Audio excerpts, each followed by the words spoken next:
আসসালামু আলাইকুম ভিউয়ার্স। নৌবাহিনীকে একটি আধুনিক সুসজ্জিত ত্রিমাত্রিক বাহিনী হিসেবে গড়ে তোলার মূল রূপরেখাই হলো forces. Hello guys, welcome back to our channel. आज की वीडियो भी ऐसी होने वाली है, आप भी देखकर हैरान होने वाले हैं। बहुत ही जबरदस्त और इंफॉर्मेटिव वीडियो है। आज हम जिस वीडियो पर बात करने जा रहे हैं वो है Bangladesh navy long range maritime petrol aircraft. बहुत ही जबरदस्त वेवर है, दुश्मन खलीज बंगाल में झांकने की जरूरत भी नहीं करेगा। बहुत ही जबरदस्त। तो आप लोगों से छोटी सी रिक्वेस्ट है कि अभी तक चैनल को सब्सक्राइब नहीं किया हुआ तो प्लीज चैनल को सब्सक्राइब कर लीजिएगा। तो बिना टाइम वेस्ट किए वीडियो को शुरू करते हैं। আসসালামু আলাইকুম ভিউয়ার্স। নৌবাহিনীকে একটি আধুনিক সুসজ্জিত ত্রিমাত্রিক বাহিনী হিসেবে গড়ে তোলার মূল রূপরেখাই হলো ফোর্সেস গোল 2030। প্রতিটি বাহিনীর নিজস্ব ফোর্সেস গোল রয়েছে, যাদের মূল লক্ষ্য অন্য বাহিনী থেকে আলাদা ও ভিন্ন। বাংলাদেশ নৌবাহিনীও এর ব্যতিক্রম নয়। নৌবাহিনীকে এমনভাবে সাজানো হচ্ছে যেন দেশের সামুদ্রিক সম্পদ ও সমুদ্র সীমানার ভিতরে যে কোনো থ্রেট মোকাবেলা করতে সক্ষম হয়। সেই পরিকল্পনার কথা মাথায় রেখেই 2018 সাল থেকেই বাংলাদেশ নৌবাহিনীর জন্য long range maritime petrol aircraft সংগ্রহ করবার কথা বলা হয়ে আসছে। গণপ্রজাতন্ত্রী বাংলাদেশ সরকারের মাননীয় রাষ্ট্রপতি এবং প্রধানমন্ত্রী ইতিমধ্যে long range maritime petrol aircraft সংগ্রহের কথা নিয়ে বেশ কয়েকবার বক্তব্য প্রদান করেছেন। একই সাথে বহরে আরও ডর্নিয়ার 228 এনজি সংযোজনের অপেক্ষায় রয়েছে।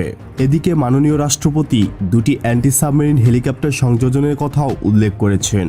সেই থেকে ধারণা করা হয় 2025 সালের ভেতরে নৌবাহিনীর ম্যারিটাইম এয়ারক্রাফট ফ্লিট গঠন করা হবে। তো যাই হোক, আজকে আলোচনা করব নেভির জন্য সম্ভাব্য বা উপযোগী একটি অলরাউন্ডার এয়ারক্রাফট নিয়ে, যেটি বাংলাদেশে বিশাল সমুদ্রসীমা নজরদারির পাশাপাশি যে কোনো থ্রেটকে মোকাবেলা করতে সক্ষম। বলছি লং রেঞ্জের ম্যারিটাইম পেট্রোল এয়ারক্রাফটের কথা। এয়ারবাস মিলিটারিয়ার নির্মিত কাসা C295 ট্রান্সপোর্ট বিমানের ম্যারিটাইম পেট্রোল ভার্সন রয়েছে, যেটি C295 পার্সওয়ার্ডার নামে পরিচিত। এটি একটি multirole maritime petrol fixed wing aircraft platform, যা নজরদারির পাশাপাশি অ্যান্টি সাবমেরিন এবং অ্যান্টি সারফেস ওয়েপনও বহন করে থাকে। এটি একাধারে military transport, maritime petrol, exclusive economic zone surveillance, search and rescue mission, anti submarine warfare, ASUW, signals intelligence, military intelligence, law enforcement and marine pollution control মিশনে ব্যবহার করা যাবে।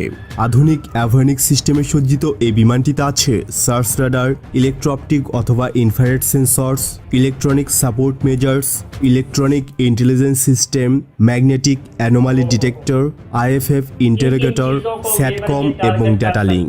অস্ত্র হিসাবে MU-90 এয়ারলঞ্চ টর্পেডো ব্যবহার করে, যেটির রেঞ্জ 23 কিলোমিটার। এছাড়া এটি মাল্টি অ্যান্টিশিপ মিসাইল বহন করতে পারে, যেগুলোর রেঞ্জ 25 থেকে 30 কিলোমিটার। আপনারা জানেন বাংলাদেশ সেনাবাহিনী ইতিমধ্যে কাসা C295W ব্যবহার করছে। বিমান বাহিনীও ভবিষ্যতে AN-32 রিপ্লেসমেন্ট এবং AWS-CS প্ল্যাটফর্ম হিসেবে কাসা C295 কনসিডার করতে পারে। বাংলাদেশ নৌবাহিনীর উচিত সিমিলার প্ল্যাটফর্ম চুজ করা। তবে এরকম long range maritime petrol aircraft প্ল্যাটফর্মের আগে নৌবাহিনীর আরও বেশ কিছু ম্যারিটাইম হেলিকপ্টার ক্রয় করা প্রয়োজন, কারণ নৌবাহিনীর ফ্লিট সাইজ এবং লজিস্টিকের জন্য সব মিলিয়ে 10 থেকে 12টি হেলিকপ্টার থাকা প্রয়োজন, যেখানে মাত্র 2টি হেলিকপ্টার রয়েছে।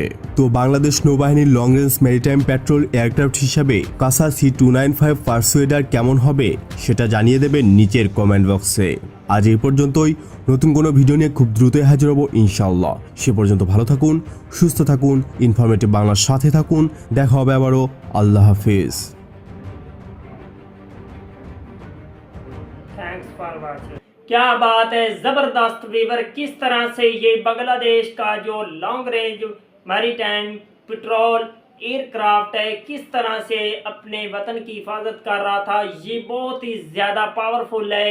बांग्लादेश की आर्मी अब बहुत ही ज़्यादा अपग्रेड हो चुकी है और इस तरह के स्ट्रॉन्ग किस्म के पावरफुल किस्म के एयरक्राफ्ट भी अब बांग्लादेश की आर्मी में आ चुके हैं। बांग्लादेश की जो एयरफोर्स है वो कितनी ज़्यादा, बांग्लादेश की नेवी सोचो कितनी ज़्यादा स्ट्रॉन्ग है। आप लोग इस बात का अंदाज़ा लगा सकते हैं कि उनके पास इस जैसा स्ट्रॉन्ग किस्म का अब एयरक्राफ्ट भी आ चुका है। तो दिन ब दिन बांग्लादेश की जो पावर है वो बढ़ रही है।